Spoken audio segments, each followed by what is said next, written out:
Señor, ese niño creció conmigo en el orfanato de Zacatecas, gritó la mujer, al ver el retrato del hijo desaparecido del ranchero.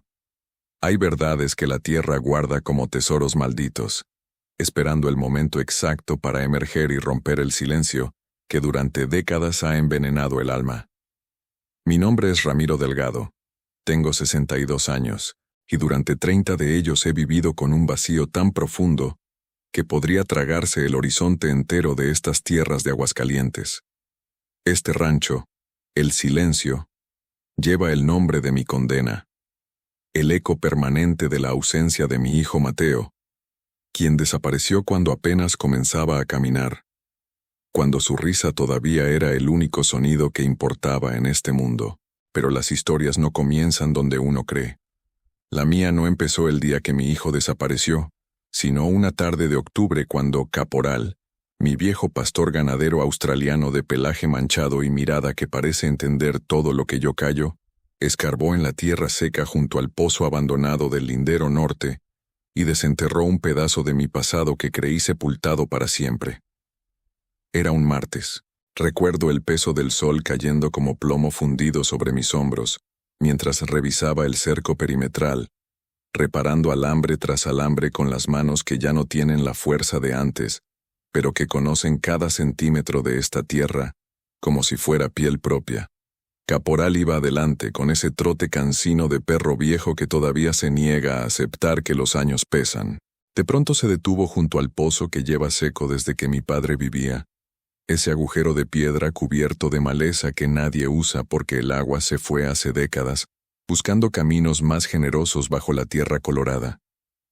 «Ven acá, Caporal», le grité, pero el perro no me hizo caso.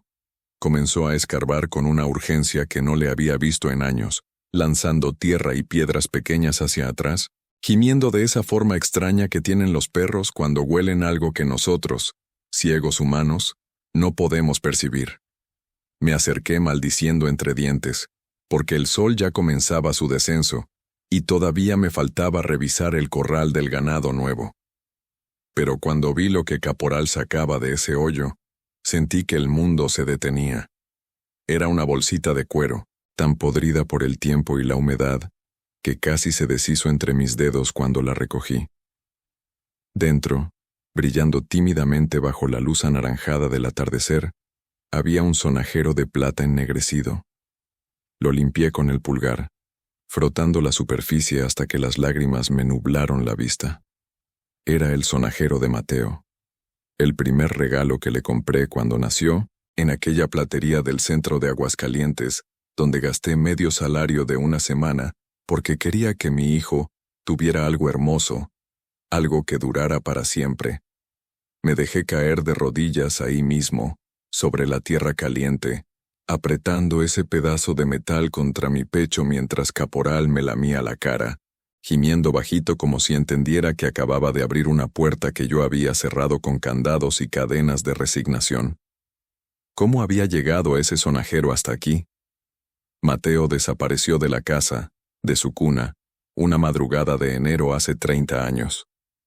Mi esposa Elena murió 2 años después, consumida por la culpa y la tristeza, sin que ninguno de los dos supiéramos qué había pasado con nuestro hijo. La policía buscó durante meses.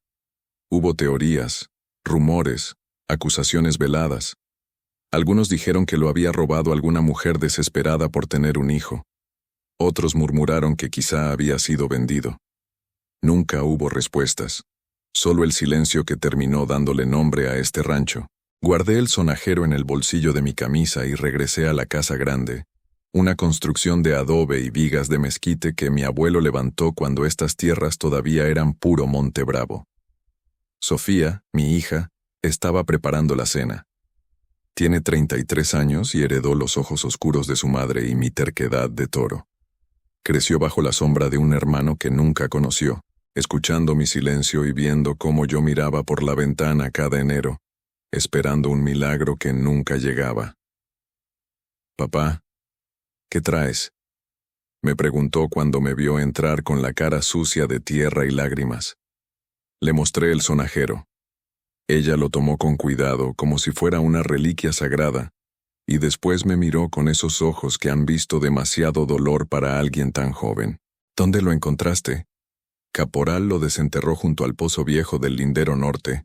Nos quedamos en silencio largo rato, mientras el aroma del caldo de pollo llenaba la cocina, y el viento de octubre comenzaba a soplar entre los mezquites.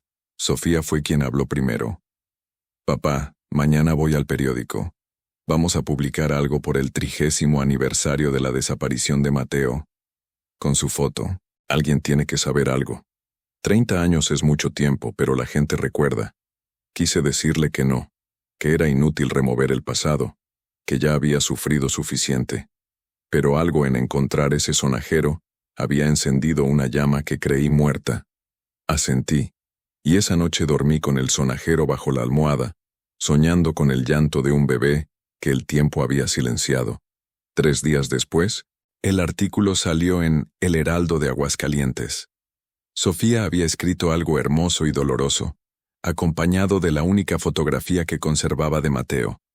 Un bebé de 8 meses con ojos enormes y una sonrisa desdentada, sosteniendo ese mismo sonajero de plata que ahora descansaba sobre la mesa de la cocina. El título decía, 30 años buscando a Mateo Delgado. Una familia que nunca dejó de esperar. No esperaba nada. Había aprendido a no esperar. Pero el destino, cuando decide actuar, no pide permiso. 4 días después del artículo, una mujer llegó al rancho en un autobús foráneo que la dejó en la carretera principal. Caminó los 2 kilómetros de terracería hasta la entrada, donde Caporal la recibió ladrando pero sin agresividad, como si supiera que ella traía algo importante. Yo estaba arreglando la cerca del potrero cuando Sofía salió gritando mi nombre. La mujer tendría unos 38 años, delgada, con el rostro marcado por el trabajo duro y las manos ásperas de quien ha fregado pisos y lavado ropa ajena toda su vida. Llevaba el periódico doblado bajo el brazo. ¿Don Ramiro Delgado? Preguntó con voz temblorosa. Servidor. Me llamo Clara Mendoza. Trabajo de cocinera en Villa de Reyes, San Luis Potosí. Vi su artículo y... Necesito que me muestre la foto original de su hijo. Entramos a la sala, donde conservo en un marco de madera el retrato de Mateo que un fotógrafo ambulante tomó cuando tenía 6 meses. Clara lo vio y se llevó las manos a la boca, ahogando un sollozo que salió como un gemido animal. Dios santo. Señor, ese niño creció conmigo en el orfanato Nuestra Señora de Guadalupe, en Zacatecas. Le decíamos Leo. El mundo se detuvo. Sofía me tomó del brazo porque mis piernas dejaron de sostenerme. Clara lloraba con lágrimas que le caían sobre el periódico arrugado. Yo tenía 8 años cuando lo trajeron. Era un bebé todavía, tal vez 1 año o año y medio. No hablaba mucho. Lloraba por las noches. Estuvimos juntos hasta que yo cumplí 18 y me fui. A él lo adoptaron antes, cuando tenía como 11 años. Una familia de Fresnillo, creo. Nunca supe su apellido real. En el orfanato lo registraron como Leonardo Sánchez, un apellido que le pusieron las monjas porque llegó sin papeles, sin nada. ¿Cómo sabe que es él? Preguntó Sofía, siempre práctica, siempre buscando certezas. Por esta foto, es idéntico, y porque Leo tenía una mancha de nacimiento en la muñeca izquierda, como una pequeña luna creciente. Siempre me acuerdo porque yo le decía que era su marca de suerte. Mateo tenía esa mancha. Lo recordaba perfectamente. La había besado 1000 veces cuando lo acunaba por las noches. Al día siguiente, Sofía, Clara y yo emprendimos el viaje a Zacatecas en mi camioneta vieja, con Caporal acostado en la parte de atrás, jadeando suavemente. El orfanato seguía en pie, un edificio colonial con paredes descascaradas, y un patio central donde un Cristo de yeso miraba con ojos ciegos a los niños que ya no jugaban ahí. Una monja anciana, Sor Catalina, nos recibió con desconfianza hasta que Clara la abrazó y le explicó por qué veníamos. Los registros eran un desastre. 30 años atrás, todo se hacía en cuadernos de pasta dura que el tiempo y la humedad habían convertido en reliquias ilegibles. Encontramos la entrada de Leonardo Sánchez. Varón aprox en 18 meses. Ingreso. 15 de enero de 1994. Abandonado en la puerta del orfanato. Sin identificación. Sin familia conocida. La fecha coincidía exactamente con la desaparición de Mateo. ¿Y la familia que lo adoptó? Presionó Sofía. Sor Catalina buscó en archivos polvorientos hasta encontrar un papel amarillento. Leonardo Sánchez. Adoptado informalmente por la familia Ruiz Montoya. Fresnillo, Zacatecas, 2004. No había más datos. Las adopciones informales eran comunes en esa época. Familias que querían un hijo pero no podían o no querían pasar por el proceso legal. Se llevaban a los niños con una bendición y una promesa, y el orfanato cerraba los ojos. El rastro se enfriaba ahí. Buscamos en Fresnillo durante 3 días, preguntando en iglesias, presidencias municipales, tiendas viejas. Nadie recordaba a los Ruiz Montoya. Era como perseguir fantasmas. Regresamos derrotados a el silencio. Sofía lloraba en silencio durante el camino de vuelta. Clara se había quedado en Zacatecas, prometiendo seguir buscando entre sus contactos del orfanato. Yo conducía con la mandíbula apretada, sintiendo que había estado tan cerca de mi hijo que casi podía oler su cabello de bebé, y ahora se me escapaba otra vez entre los dedos. Pero hay secretos que no pueden seguir enterrados cuando ya empezaron a removerse, y el que guardaba la verdad completa era alguien que yo conocía desde siempre, alguien que había visto mi dolor durante 30 años sin decir una palabra.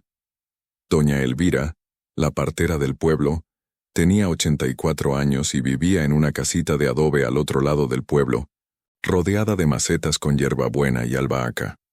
Había ayudado a traer al mundo a la mitad del pueblo, incluyendo a Mateo. Fui a verla una semana después de regresar de Zacatecas, empujado por un instinto que no sabía explicar. Caporal me acompañó, y cuando la anciana abrió la puerta y vio al perro, palideció como si hubiera visto un espectro. «Don Ramiro», susurró.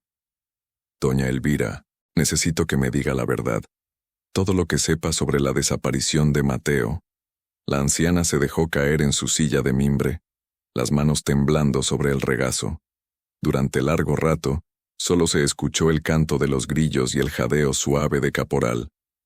Su esposa Elena. Comenzó con voz quebrada. Ella sufrió algo terrible después del parto de Mateo. Yo lo vi.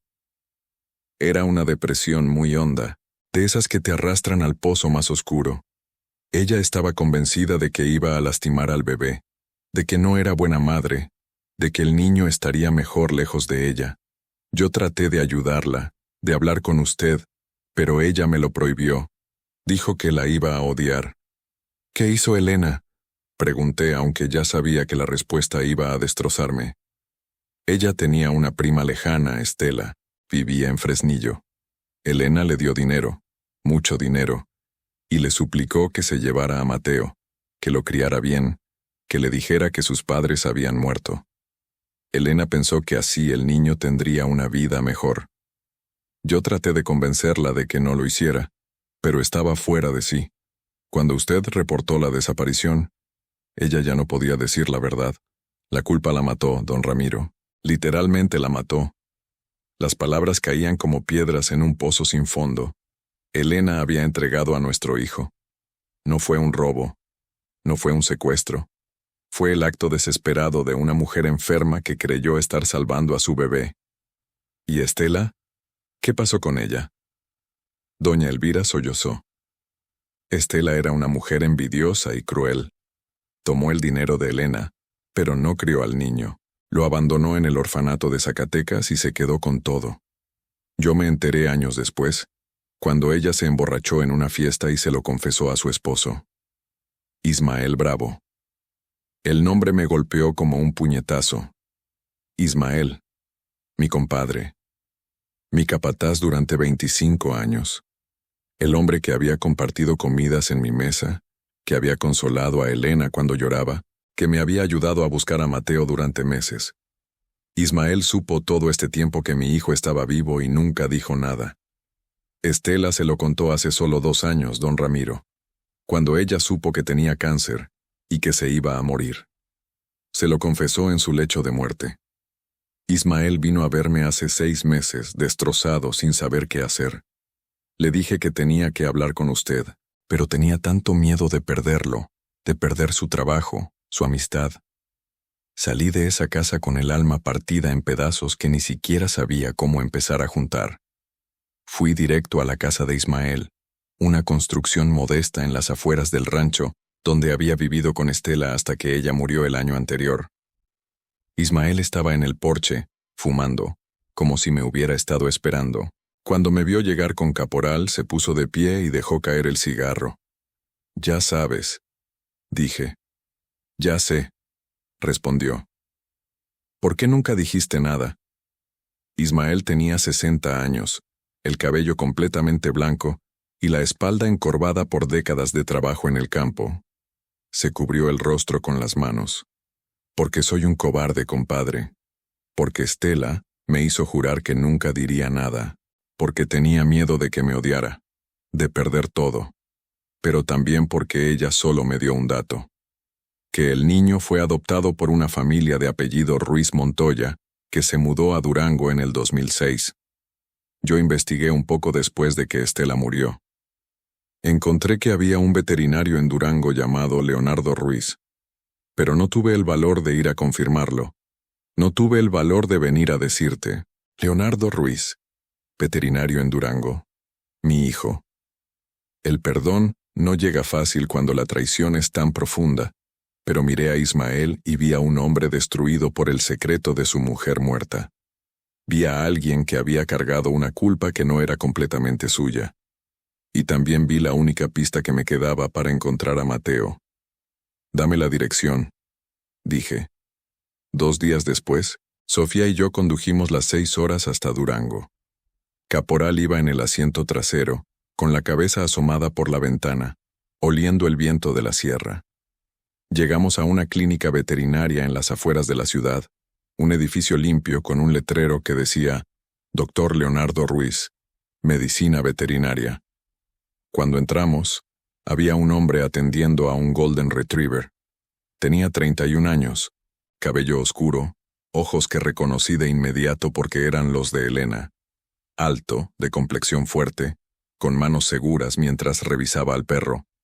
Sofía me apretó el brazo tan fuerte que casi me cortó la circulación. «Es él», susurró. Esperamos a que terminara con el perro. Cuando se volvió hacia nosotros, sonriendo con esa cortesía profesional de quien no sabe que su vida está a punto de cambiar para siempre, me quedé sin palabras. «¿En qué puedo ayudarlos?», preguntó. Sofía fue quien habló, porque yo no podía. «Doctor Ruiz, ¿usted creció en el orfanato Nuestra Señora de Guadalupe en Zacatecas?» La sonrisa se congeló en su rostro. «Sí». «¿Por qué? ¿Le decían Leo de niño?» «Sí, pero ¿quiénes son ustedes?» Saqué el sonajero de plata del bolsillo y lo puse sobre el mostrador. Leonardo lo miró, confundido al principio, y luego con un reconocimiento que solo puede venir de algún lugar muy profundo de la memoria. «Yo tuve uno así», murmuró. «De bebé. No sé cómo lo sé, pero lo recuerdo». «Porque era tuyo», dije, y mi voz se quebró. «Porque tu verdadero nombre es Mateo Delgado, y yo soy tu padre». El silencio que siguió fue absoluto. Leonardo nos miró como si fuéramos apariciones. Luego miró el sonajero, luego a Sofía, que lloraba en silencio. Caporal se acercó a él y le olió la mano, gimiendo bajito, y Leonardo lo acarició de forma automática, como si sus manos supieran hacer eso incluso cuando su mente estaba en shock. «Eso es imposible», susurró. «Los Ruiz Montoya me dijeron que mis padres habían muerto en un accidente». «Te mintieron», dijo Sofía. «O les mintieron a ellos. Pero eres nuestro hermano. Eres el hijo de Ramiro Delgado. Y hemos pasado 30 años buscándote». Le contamos todo, cada detalle. La desaparición, la depresión de Elena, la traición de Estela, el orfanato, el artículo en el periódico, Clara, el sonajero desenterrado por Caporal. Leonardo escuchó en silencio, procesando una verdad que reescribía toda su vida. Cuando terminamos, se sentó en una silla de la clínica y se quedó mirando el sonajero durante largo rato. «Tengo esposa», dijo finalmente, «y 2 hijos, una vida aquí. No sé qué hacer con esto». «No tienes que hacer nada que no quieras», le dije, «solo queríamos que supieras la verdad, que supieras que fuiste amado, que nunca dejamos de buscarte». Leonardo levantó la muñeca izquierda y se subió la manga de la camisa. Ahí estaba la mancha de nacimiento en forma de luna creciente, la misma que yo había besado cuando era un bebé. Se echó a llorar, y yo me acerqué y lo abracé, y después de 30 años volví a sostener a mi hijo. El proceso de reconectar no fue fácil ni rápido. Leonardo necesitó tiempo para procesar, para hablar con su esposa adoptiva, una mujer buena llamada Mónica, que lloró con la historia y nos abrió las puertas de su casa, para explicarles a sus hijos que habían descubierto una familia que no sabían que tenían. Pero poco a poco, visita tras visita, comida tras comida, la distancia de 30 años comenzó a acortarse. Perdoné a Ismael en una tarde de noviembre, porque cargar rencor pesa más que cualquier vaca que haya arreado en mi vida. Perdoné a Elena, aunque ya no estuviera aquí para escucharlo, porque entendí que la enfermedad la había convertido en alguien que no era. Y perdoné a Estela, no porque lo mereciera, sino porque el perdón es más para quien lo da que para quien lo recibe. El rancho El Silencio recuperó su nombre verdadero en una ceremonia pequeña en la que Leonardo, Sofía, los nietos y yo colocamos una placa nueva en la entrada. Rancho La Esperanza. Porque eso fue lo que nos sostuvo durante 30 años, y lo que finalmente nos devolvió lo que creíamos perdido. Ahora, cuando me siento en el porche al atardecer con Caporal acostado a mis pies, viendo el sol hundirse detrás de los cerros de Aguascalientes, escucho las risas de mis nietos corriendo entre los corrales, veo a Sofía y Leonardo hablando sobre vacunas para el ganado y siento que la tierra misma respira aliviada. Los secretos que estuvo guardando durante décadas finalmente salieron a la luz, y aunque el camino fue doloroso, nos trajeron de vuelta a casa. Caporal, mi viejo pastor de ojos sabios, levanta la cabeza de vez en cuando y me mira como diciendo, «Te lo dije». Yo sabía que había algo enterrado que necesitaba salir. Le rasco detrás de las orejas y le susurro un agradecimiento que él entiende a su manera. Porque al final, fue un perro leal quien desenterró el primer hilo de plata que nos llevó de regreso a la verdad. Y en esta tierra de Aguascalientes, bajo este cielo que ha visto tanto dolor y tanta esperanza, una familia rota encontró la forma de volver a ser una sola. El silencio se ha ido. Ahora solo queda la vida, ruidosa y hermosa como debe ser.